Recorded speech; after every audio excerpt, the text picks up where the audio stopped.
여러분은 언더독 효과라는 말을 들어보신 적이 있으신가요? 투견 시합에서 유래된 이 용어는 힘센 개에게 눌려있는 개에게 동정심을 느끼는 것처럼 힘이 약한 대상을 무의식적으로 응원하게 되는 사람의 심리를 뜻합니다. 축구와 같은 스포츠에서 상대적으로 약한 팀을 응원하거나 상대적으로 작은 정당에 속한 정치인에게 마음이 끌리는 현상들이 바로 이 언더독 효과의 대표적인 사례라고 할 수 있습니다.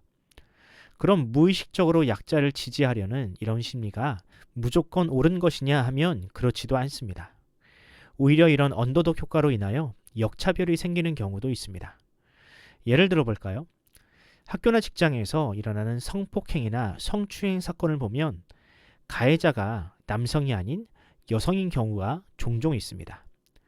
과연 이런 경우 남성과 여성이 동등한 처벌을 받을까요?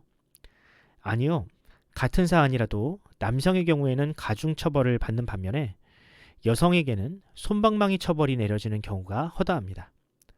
이런 사례는 너무나 많습니다. 건실한 사업가인데 그저 사회적 지위가 높다는 이유로 졸지에 갑질하는 고용주가 되어버리는 일, 1등 기업이라는 이유로 작은 실수에도 큰 대가를 치르거나 더 많은 책임을 요구받는 일들이 너무나 빈번하게 일어납니다. 그래서인가요? 요즘에는 높은 자리에 올라가려는 사람이 많지 않습니다. 오히려 많은 사람들이 자신을 언더독으로 규정하려 합니다. 자신을 소수라 이야기하고 약자라고 규정을 해야 더 큰 권한과 이익을 가질 수 있는 사회이기 때문에 자신을 그런 위치에 두고 싶어 합니다.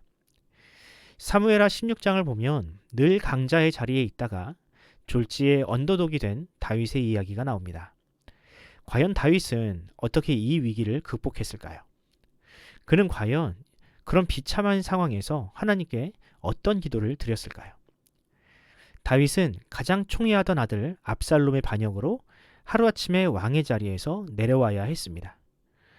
아들이 반역을 일으킨 것도 가슴 아픈데 그가 권력의 자리에서 내려오자 그동안 숨죽이며 복수의 기회를 노리던 수많은 사람들이 다윗에게 이를 드러냈습니다. 특히 베냐민 지파가 그랬습니다. 왜 베냐민 지파는 다른 지파들보다 먼저 다윗에게 등을 돌렸을까? 그 적대심의 원인은 사울 때문이었습니다. 베냐민 지파는 다윗에게 있는 그 왕의 직분이 원래 자신의 것이었다라고 생각했습니다. 다윗만 아니었다면 우리는 여전히 이스라엘의 왕을 배출하는 권력을 가지고 있었을 텐데 라고 생각한 것입니다. 다윗의 왕권이 강할 때는 이런 징후가 표출되지 않다가 이제 힘을 잃어버리니 이제야 다윗을 조롱하며 그동안의 한을 풀어낸 것입니다. 16장에 나오는 시므이가 그 대표적인 인물이고요. 사무엘하 20장을 보면 세바라는 인물도 등장하는데 그도 역시 마찬가지로 다윗에게 반기를 들었던 베냐민 지파 중에 한 사람이었습니다.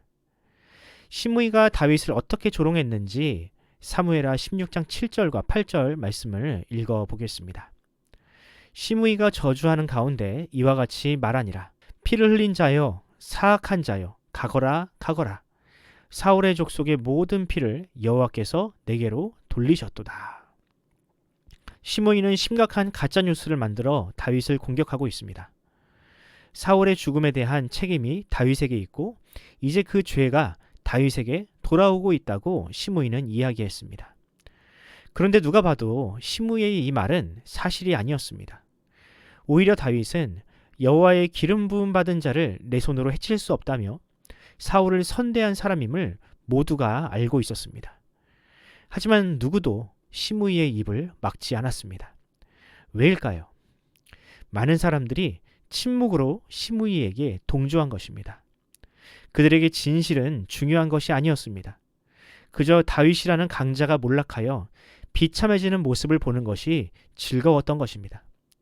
내가 누리지 못했던 부귀 영화를 그동안 다윗이 누리는 것이 보기 싫었는데 시므이가 대신해서 욕을 해주니 침묵으로 그 조롱에 동조한 것입니다. 그럼 이런 근거 없는 비난과 저주를 다윗은 어떻게 대처하고 있을까요? 사무엘하 16장 12절을 보면 다윗은 이렇게 반응합니다. 혹시 여호와께서 나의 원통함을 감찰하시리니 오늘 그 저주 때문에 여호와께서 선으로 내게 갚아 주시리라 하고. 다윗의 말의 요지는 이것입니다. 지금 내가 처한 상황은 나의 죄로 인하여 당하는 당연한 결과이다. 나는 불쌍히 여김을 받을 이유도 하나님의 긍휼을 구할 명분도 없다. 하지만 혹시 저 시므이의 입에서 나오는 가짜 뉴스와 비난을 하나님께서 들으신다면 나의 원통함을 보시고 나를 불쌍히 여기실지도 모른다. 다윗은 사람들의 비난을 달게 받으며 오히려 그런 비참함을 기도로 승화시키고 있습니다.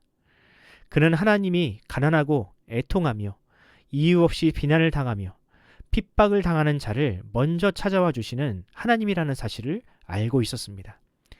이전까지는 탑독의 자리에 있으므로 하나님의 긍휼을 기대할 만한 이유가 없었지만 지금은 시므이로부터 이유 없는 비난을 듣고 또 가난해져 언더독이 되어버린 자신을 하나님께서 불쌍히 여기실 것이라 굳게 믿었습니다. 그렇습니다. 비록 시므이의 저주는 다윗의 마음을 아프게 했지만 역설적으로 그 이유 없는 비난으로 인하여 하나님의 긍휼을 기대할 수 있게 되었습니다. 이제는 가난한 언더독으로 하나님께 기도할 수 있고 그런 자신을 하나님께서 불쌍히 여기실 것이라는 소망을 가지게 된 것입니다. 그리고 이런 순결한 믿음이 결국 다윗을 살리게 되었습니다. 많은 사람들이 그렇게 생각합니다. 그리스도인은 언제나 성공만 하고 날마다 물질이 늘어나고 하는 일마다 잘 되어야 한다고. 그렇지 않으면 기도를 잘못하는 것이고 무언가 잘못 살고 있는 것이라고. 하지만 오늘 본문은 정반대로 이야기합니다. 오히려 하나님은 가난한 자, 억울한 자, 핍박받는 인생에게 더 많은 눈길을 주시는 분이라고 이야기합니다. 제 경험상 성도가 성도답고 교회가 교회다움을 지키려면 오히려 그런 탑독의 자리에 있을 때보다 무언가 부족하고 연약한 상태에 있을 때 하나님과 더 건강한 관계를 유지할 수 있더군요.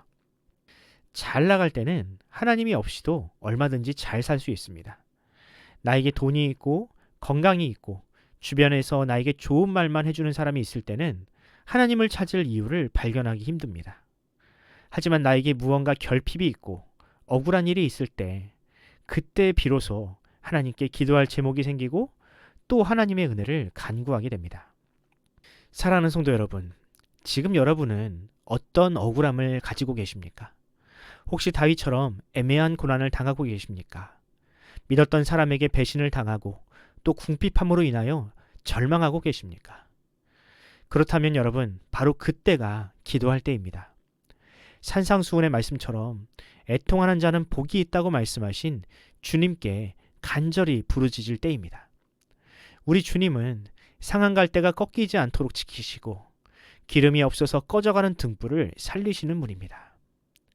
바라기는 우리 모두가 그렇게 하나님 앞에 가난한 자로 발견되어지기를 간절히 소원합니다.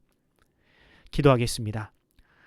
영적으로 가난한 우리를 불쌍히 여기시고 죄와 사망으로부터 건지신 하나님, 주님의 은혜에 감사드립니다. 세상은 가난을 죄라고 이야기하고 힘이 없으면 도태되어야 한다고 하지만 오히려 주님은 가난한 자가 복이 있고 애통하는 자가 복되다 하셨습니다. 구할 것이 없는 인생이 아닌 구하고 찾는 인생에게 하나님은 은혜를 주신다 약속하셨습니다. 이제 우리의 처지와 형편으로 인하여 주님을 원망하기보다 오히려 나의 연약함을 가지고 주님께 나아갑니다. 주여 우리를 불쌍히 여기시고 나의 빈잔을 주님의 은혜로 채워 주옵소서. 혹시 그리 아니하실지라도 원망하기보다 주신 은혜로 자족하는 인생으로 살기를 원하오니 주여 우리에게 믿음을 더하여 주옵소서. 감사드리며 우리 구주 예수님의 이름으로 기도합니다. 아멘.